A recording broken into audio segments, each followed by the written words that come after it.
Hi, good day, and welcome to my channel. And today I'm gonna talk about the 10 things that you should know or ask before you pursue a career in fashion design. So without further ado, let's get started. To begin with, I'm gonna introduce myself. I am Yosoy Sastre, and my name is Benji Pascual Alvarez.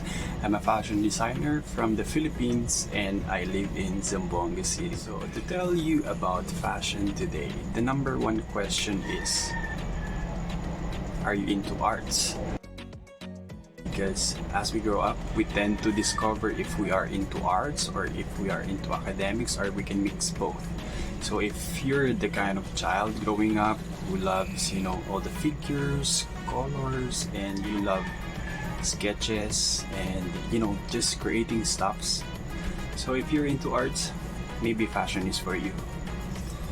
Being into arts, sometimes it can be influenced by a family member growing up, or it can be by blood. Maybe you were a descendant of a line of artists, so maybe you also want to pursue or follow the footsteps of your family who are already into arts.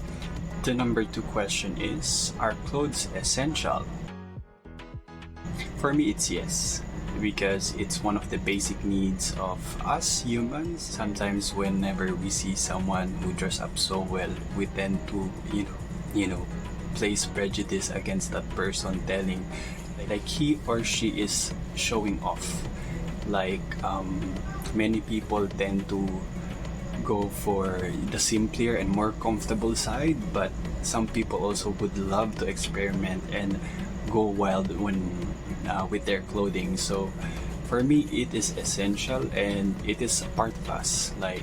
It's an expression for us to introduce ourselves non-verbally just by putting on the clothes. It is always essential, whether it's expensive, it's cheap, it's affordable, whether it's one of a kind, it's exclusive, it's a limited edition, or it's mass-produced clothing. So it really doesn't matter as long as we use it on our body for it to serve us well, for the function of it. So for me, clothes are essential.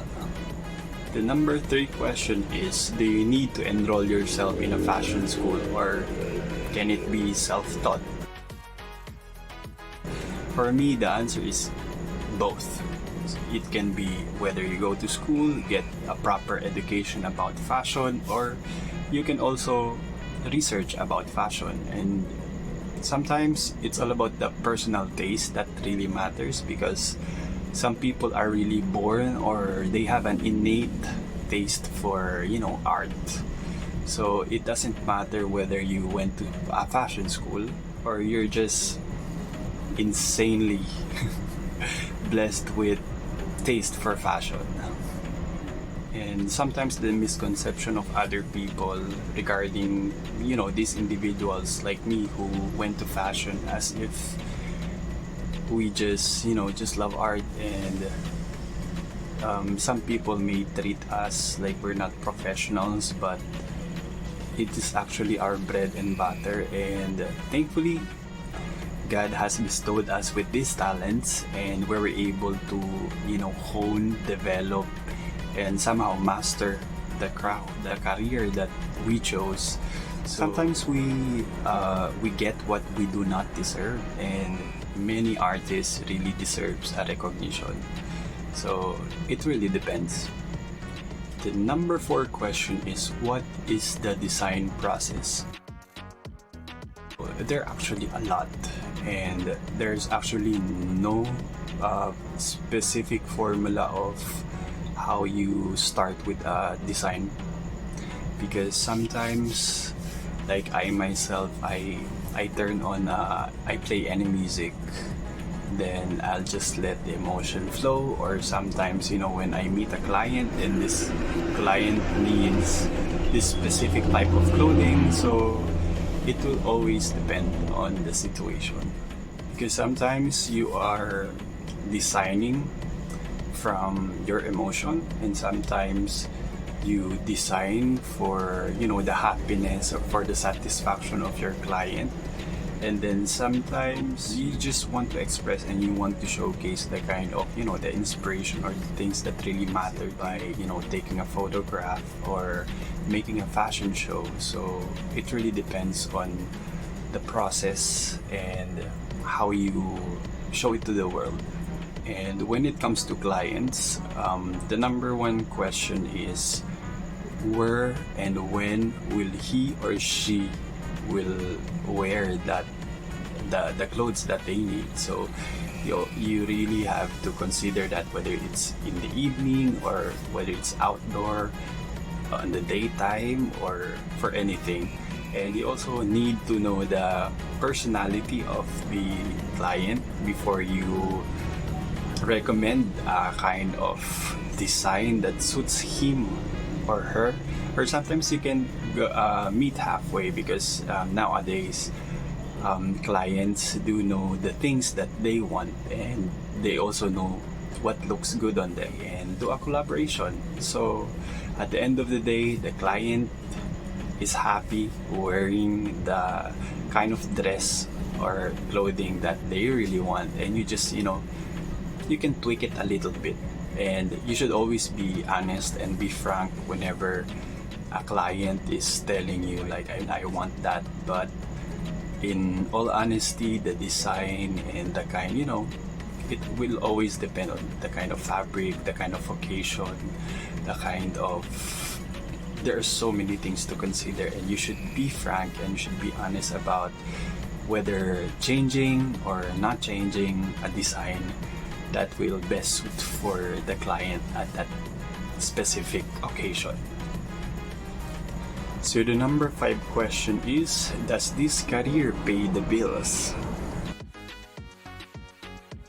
For me, yes, of course. You can really make a career out of it, and it's actually a very decent kind of job, because there are so many jobs out there that really require a lot of time, a lot of effort, a lot of thinking, a lot of cerebral or temporal type of power.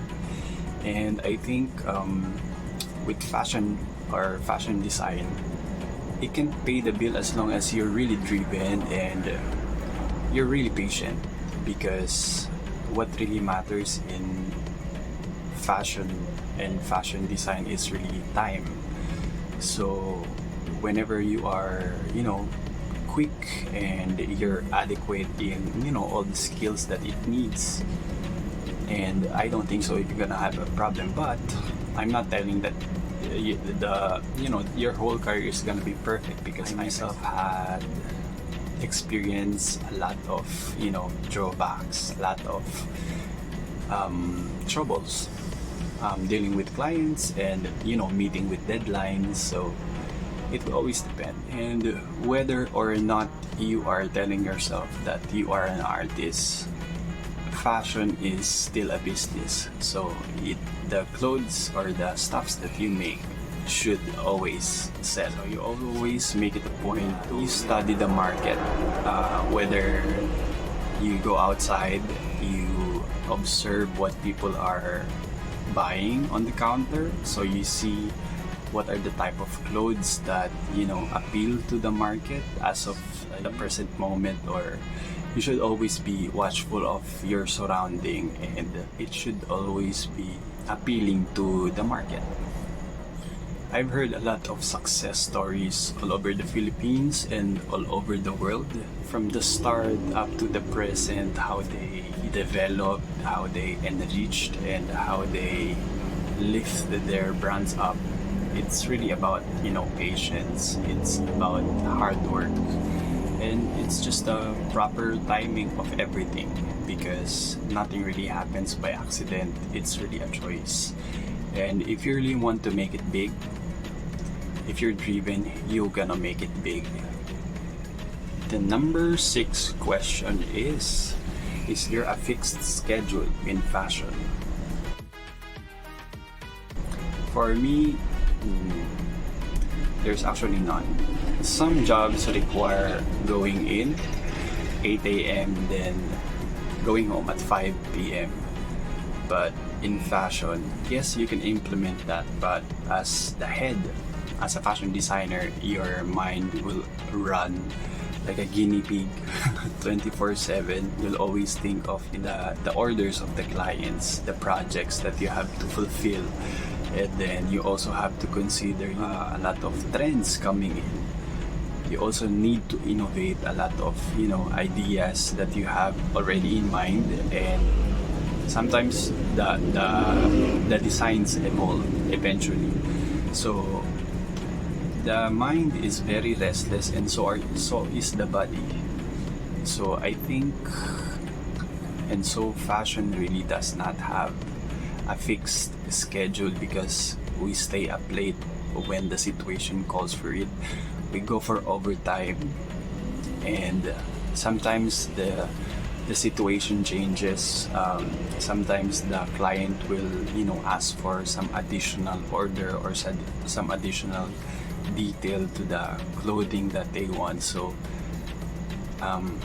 you should always be at your service, and you should accommodate whatever the request of the clients, as long as it's workable for you.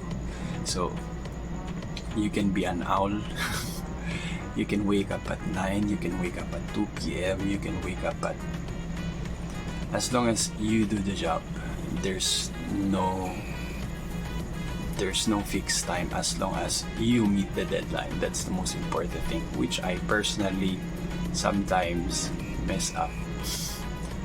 But as long as the client has something to wear on that day, never let them go to the occasion without worrying anything. Question number 7. How competitive is the industry? It's 10 out of 10, because when it comes to arts, ironically, when you're an artist, and once you do something, it's a creation, so it's something new. But when doing clothes, there are the basic stuffs. In education, in fashion education, it is very important for you to know the basics. Then if you already know the basics, break them, because that's how you will find your niche in the industry, and how you'll develop the kind of designs that you would love to execute and make it your own. Because sometimes, like today, if I thought of I will make this type of shirt, button-down shirt with this type of cutting, then here comes a new collection of a designer or a label that came out with the same design that you thought of just in your mind, and it's already done.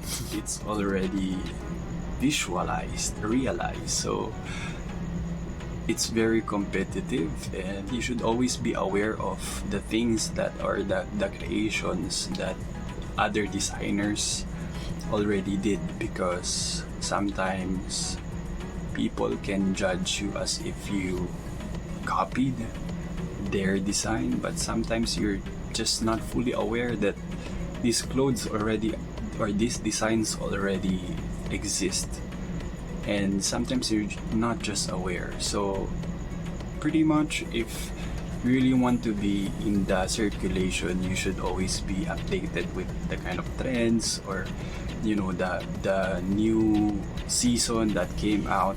There are a lot of giant labels, there are a lot of famous designers, there are a lot of competitive, very hardworking, brilliant designers all over the world. So you should always be mindful of the things, and if you want to be if you like something and you are inspired from it, for me personally, there's no such thing as originality or original in the fashion world anymore, because I think I can already lost count as to how much clothes the world has already produced since the beginning of time. So I don't think so there's still something original. Maybe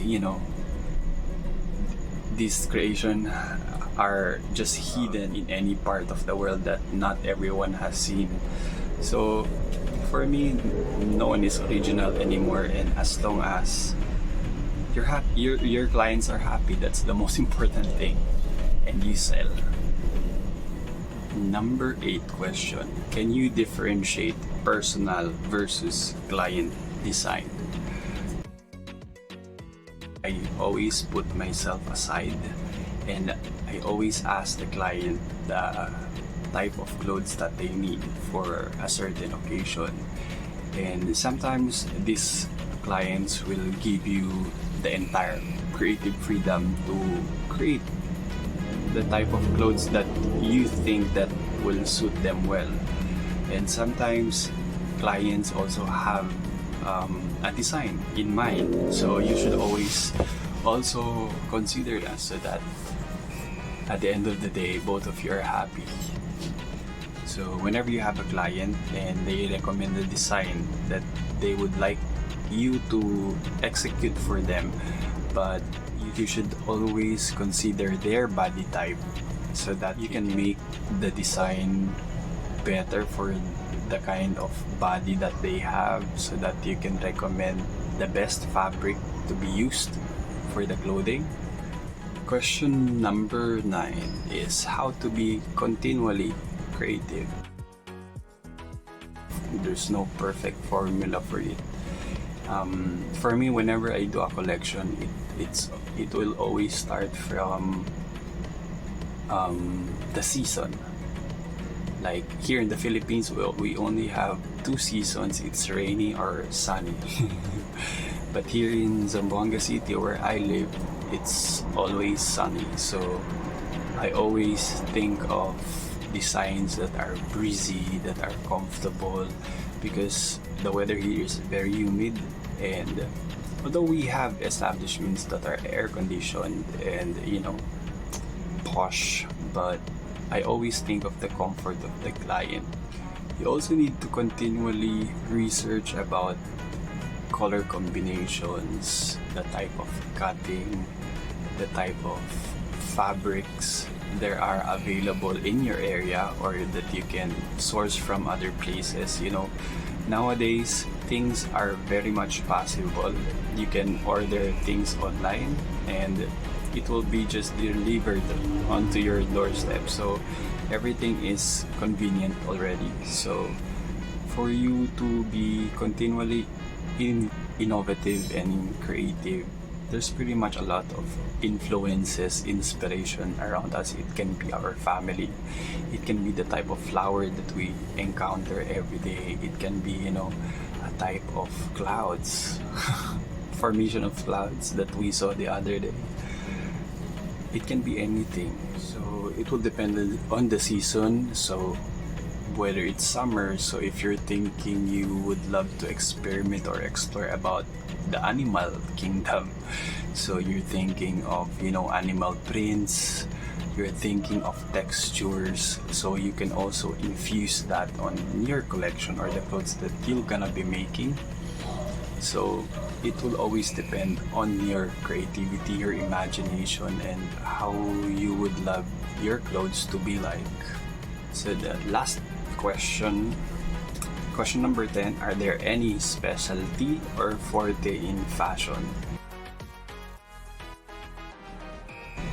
Yes, there are. So whether you choose to be a bridal designer, whether you choose to be a menswear designer, whether you choose to be a children's wear designer, or you can be in athletics, sportswear, you can do whatever. There are a lot of opportunities, there are a lot of specialties that a certain group of people cater to.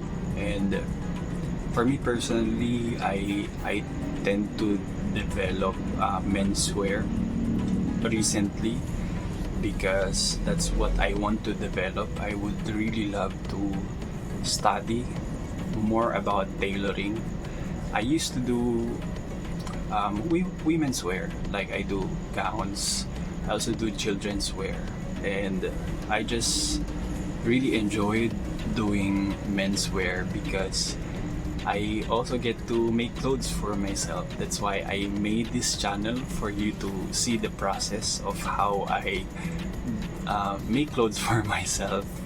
So if you have any suggestion of the type of clothing that you want me to do, just comment your suggestion down below and let me know, so that I can make it one day for you. So that's much about it.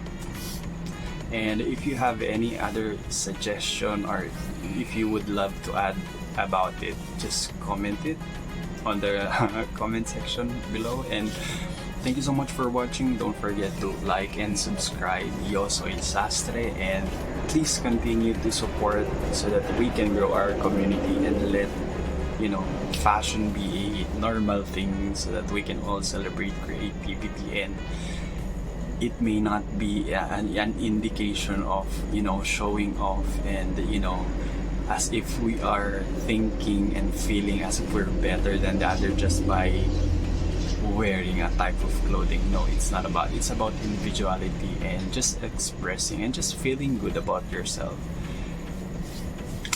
We all have freedom and we should enjoy it. So thank you very much. I hope you enjoyed, and I'll catch you again soon.